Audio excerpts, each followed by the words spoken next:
Vazouis, c'est d'abord un très beau petit village de la vie de tous, très bien situé de surcroît à l'entrée de l'estuaire de la Seine, avec la mer au nord-ouest, le plateau de Grasse à l'est, le bois du Breuil qui surplombe ce territoire au sud-ouest et traversé par un ruisseau qui alimentait autrefois un moulin.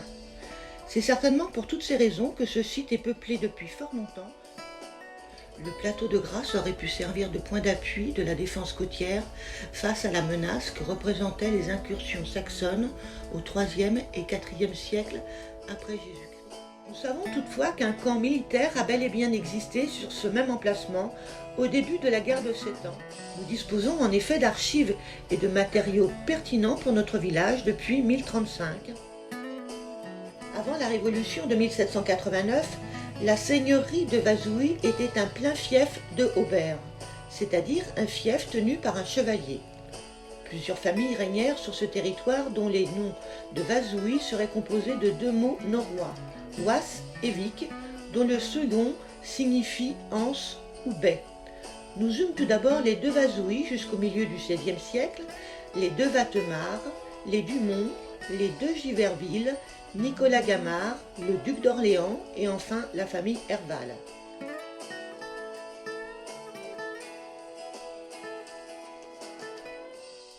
La présence d'une église à Vazouis remonte, comme nous l'avons vu, au début du XIe siècle.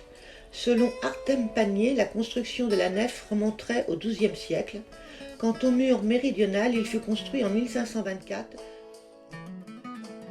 À l'extrémité orientale de la nef s'élève le clocher, dont la charpente est terminée par une pyramide octogonale. 11 sépultures se trouvent à l'intérieur de l'église. Y sont notamment inhumés Jean-Charles et Caroline Herval. Les 10 vitraux que l'on peut admirer dans cette église depuis maintenant 10 ans se rapportent à la création et à la joie de croire. Ils sont l'œuvre du peintre Malel et du maître verrier Pierre-Alain Parot. Fermée au culte à la Révolution, l'église sert en 1792 de salle du conseil municipal. Seul le cimetière demeure propriété de la commune. Y repose entre autres Fernand Herbault, peintre de la Marine nationale, mort en 1995, Jean Eiffel, illustrateur et dessinateur de presse, mort en 1982, Roland Oudot, peintre et lithographe, mort en 1981, André Albert Sorel, écrivain et président de la Société du Vion aux Fleurs, mort en 2012, ou bien encore Jean Driss, peintre impressionniste, cubiste et fauviste. Quant à l'ancien presbytère, désigné aujourd'hui sous le nom de chalet de Vazouis, il a été construit au XVIIIe siècle et agrandi au XIXe siècle, selon Pierre Pénin de la Rodière. Ce manoir remonte au XVIe siècle. Il est l'un des plus beaux manoirs du canton de Honfleur. Classé monument historique en 1927, il fut sans doute construit par la famille de Conti, qui donna son nom au manoir et à la terre qu'elle possédait à Vazouis dès la fin du XVIe siècle. En 1786, la terre de Conti est acquise par Madame Veuve Herval. Le manoir restera longtemps la propriété de la famille et de ses descendants.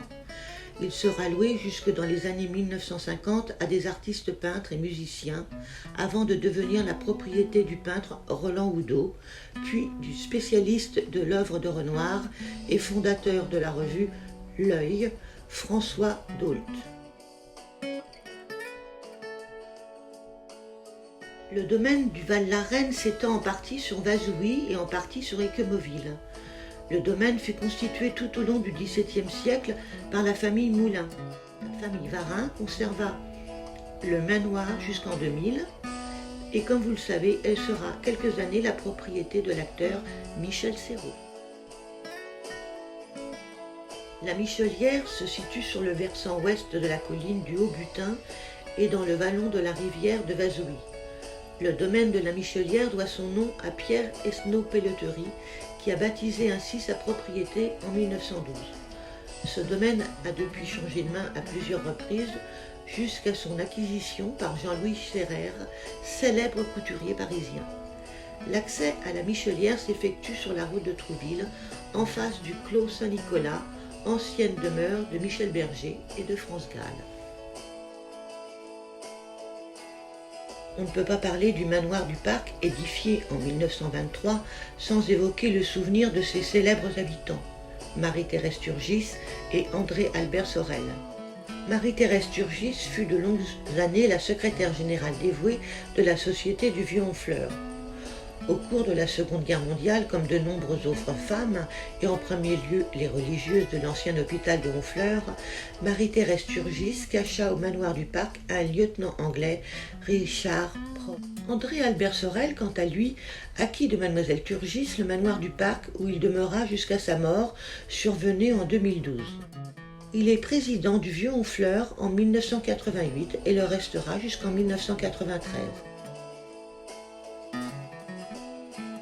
Au chalet du Haut-Butin, il fut sans doute construit par Louis-Désiré Goulet, directeur de la raffinerie de sucre de Honfleur et l'un des plus puissants personnages de son époque.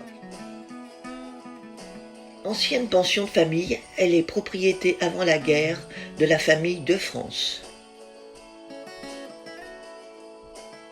Construit par un certain monsieur Lance Briand en 1879, ce lavoir était alimenté en eau par une source d'eau vive. Il vient d'être à nouveau restauré l'an passé. Sans refaire l'historique des seigneurs de Vazouilles, sachez qu'il fut sans doute construit par Nicolas Gamard. Dans les années 1950, le manoir est propriété de Ludovic Jardel, puis de la famille Bohelen qui l'occupe aujourd'hui.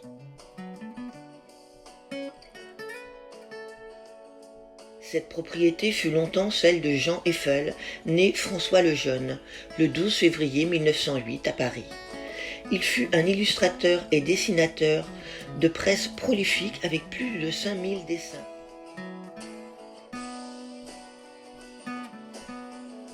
Ces deux demeures identiques séparées par une grande terrasse seraient à l'origine un pavillon de chasse construit au XVIIIe siècle. Célèbre pour ses rhododendrons en fleurs, il est un lieu de promenade fort agréable et fort prisé des marcheurs et des sportifs. Commune indépendante jusqu'en 1973, Vazouilles a connu 19 maires de 1790 jusqu'à cette date. Associé à Honfleur depuis 47 ans, Vazouilles a son maire délégué. Membre du conseil municipal d'Honfleur, il est assisté d'une commission consultative. Enfin, face à la mairie, il y avait par le passé un pressoir où les Vazoussiens se seraient réunis pour fêter la Saint-Roch. Puis c'est la Saint-Germain que les villageois ont ensuite célébré au début du XXe siècle. Et ces dernières années encore, un repas champêtre était servi après la messe, célébrée pour la Saint-Germain dans l'église de Vazouilles.